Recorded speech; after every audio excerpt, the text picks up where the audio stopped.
کے سامنے قرآن مجید فرقان حمید میں سے ایک آیت مقدسہ تلاوت کرنے کا شرف حاصل کیا ہے۔ اس میں اللہ خالق کائنات نے ارشاد فرمایا، یا ایھا الذین آمنوا اذکروا اللہ ذکرا کثیرا، کہ اے ایمان والو کثرت کے ساتھ جو ہے ذکر کیا کرو۔ دوسرے مقام پر ارشاد فرمایا، فاذکرونی اذکرکم، تم مجھے یاد کرو میں تمہیں یاد کروں گا۔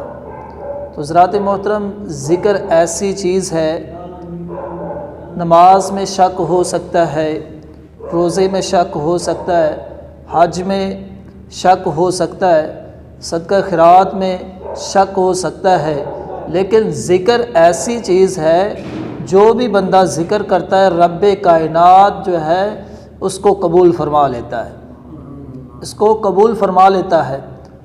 اللہ تبارک و تعالی فرماتا ہے کہ اے بندے، اگر تم مجھے تنہائی میں یاد کرتا ہے تو میں تجھے تنہائی میں یاد کرتا ہوں۔ فرمایا کہ اگر تم مجھے ایک جماعت میں یاد کرتے ہو تو میں تمہیں ایک جماعت میں یاد کرتا ہوں۔ فرمایا کہ اگر تم ایک ہاتھ میری طرف بڑھتے ہو میں تمہاری طرف 2 ہاتھ بڑھتا ہوں۔ اللہ تبارک و تعالی خود فرما رہا ہے کہ اگر آپ ایک ہاتھ میری طرف بڑھتے ہو تو میں آپ کی طرف 2 ہاتھ جو ہے قریب ہوتا ہوں، بڑھتا ہوں۔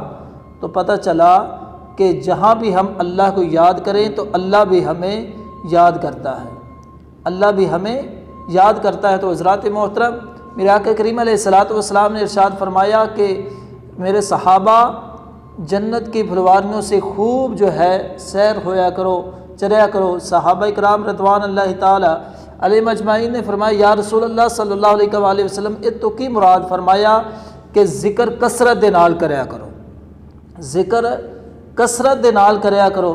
فرمایا کہ جڑا ذکر کردا ہے اللہ تبارک و تعالی اس نو جنت عطا فرماندا ہے۔ اور فرمایا کہ میرے آقا کریم علیہ الصلوۃ والسلام نے کہ جڑا کردا ہے ذکر کثرت دے نال، فرمایا کثرت دے نال ذکر کردا ہے اللہ تبارک و تعالی انہوں اتنا اجر و ثواب عطا فرماتا ہے، اتنا اجر و ثواب عطا فرماندا ہے کہ بغیر حساب و کتاب ان کے جنت وچ داخل ہو جاتا ہے۔ تو حضرات محترم، اگر ایک سائڈ تے پلڑے دے وچ کلمے نو رکھیا جاوے اور ایک پلڑے دے وچ سارے جہان دی مال و دولت، سونا چاندی، ہر چیز جو ہے اکٹھی کر کے اس پلڑے دے وچ رکھ دیتا جاوے تے او جڑا ذکر والا، جڑا کلمے والا پلڑا ہے وہ سارا تو وزنی ہو جائے گا۔ حضرت نوح علیہ الصلوۃ والسلام دے زمانے دے وچ ایک مائی سی، اللہ دے نبی حضرت نوح علیہ الصلوۃ والسلام نے کہا کہ اماں طوفان آن والا ہے تے لہٰذا اج اوہی بچن گے کہ جڑا کشتی نوح دے وچ سوار ہو جان گے، اور جڑا کشتی نوح دے وچ نہیں سوار ہوئے گا اج او جڑا نہیں بچے گا۔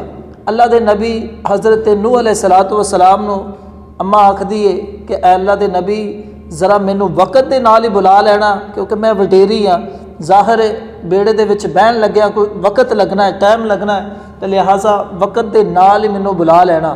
حضرات محترم، جدوں سارے بیٹھ کے اللہ دے نبی حضرت نوح علیہ الصلوۃ والسلام نو اس اماں دی یاد نہ رہی، کی ہویا کہ جدوں کافی عرصے بعد جدوں عذاب ٹلیا اس تو بعد اللہ دے نبی نے ویکھیا کہ میں اس اماں نو ویکھاں تے صحیح۔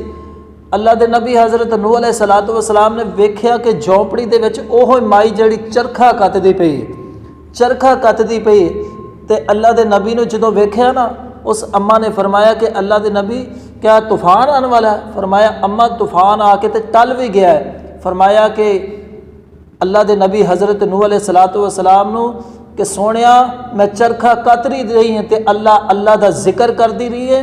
فرمایا کہ نہ طوفان آن دا پتہ لگا ہے تے نہ طوفان جان دا پتہ لگا ہے، نہ طوفان آن دا پتہ لگا ہے تے نہ طوفان جان دا لگا ہے۔ پتہ چلا کہ اللہ دے ذکر دے وچ بہت طاقت ہے، بہت طاقت ہے، اور اللہ دے ذکر کرنے والے نو اللہ تبارک و تعالی قیامت والے دن ایک سائے تھلے انہوں کھڑا کرے گا، سائے تھلے انہوں اپنے رحمت دے سائے تھلے کھڑا کرے گا۔ حضرت بایزید بسطامی رحمۃ اللہ علیہ دا غلام فرماندا ہے کہ میں 18 سال حضرت بایزید بسطامی رحمۃ اللہ علیہ نے وضو کرایا اور اللہ دا ذکر ایسا کثرت دے نال کردے سن کہ 18 سال بعد بھی آپ نو اپنے غلام دا نام نہیں سی یاد۔ غلام نے ایک دن کہا کہ اے لجپال 18 ਸਾਲ, ਇੱਕ ਦਿਨ ਵੀ ਨਹੀਂ, 2 ਦਿਨ ਵੀ ਨਹੀਂ, 18 ਸਾਲ ਹੋ ਗਏ ਨੇ ਮੈਨੂੰ ਤੁਹਾਨੂੰ ਵਜ਼ੂ ਕਰਾਉਂਦਿਆਂ ਹੋਇਆ, ਤੇ ਲਿਹਾਜ਼ਾ ਤੁਸੀਂ ਮੇਰਾ ਨਾਮ ਨਹੀਂ ਯਾਦ ਕਰ ਸਕੇ। ਫਰਮਾਇਆ ਕਿ ਬੇਲੀਆ ਮੈਂ ਤੇ ਆਪਣਾ ਯਾਨੀ ਕਿ ਨਾਮ ਭੁੱਲ ਗਿਆ ਤੇ ਮੈਂ ਤੇਰਾ ਕਿਵੇਂ ਯਾਦ ਕਰ ਸਕਦਾ। ਅੱਲਾਹ ਖਾਲਿਕ ਕਾਇਨਾਤ ਸਾਨੂੰ ਸਭ ਨੂੰ ਕਸਰਤ ਦੇ ਨਾਲ ਜ਼ਿਕਰ ਇਲਾਹੀ ਕਰਨ ਦੀ ਤੌਫੀਕ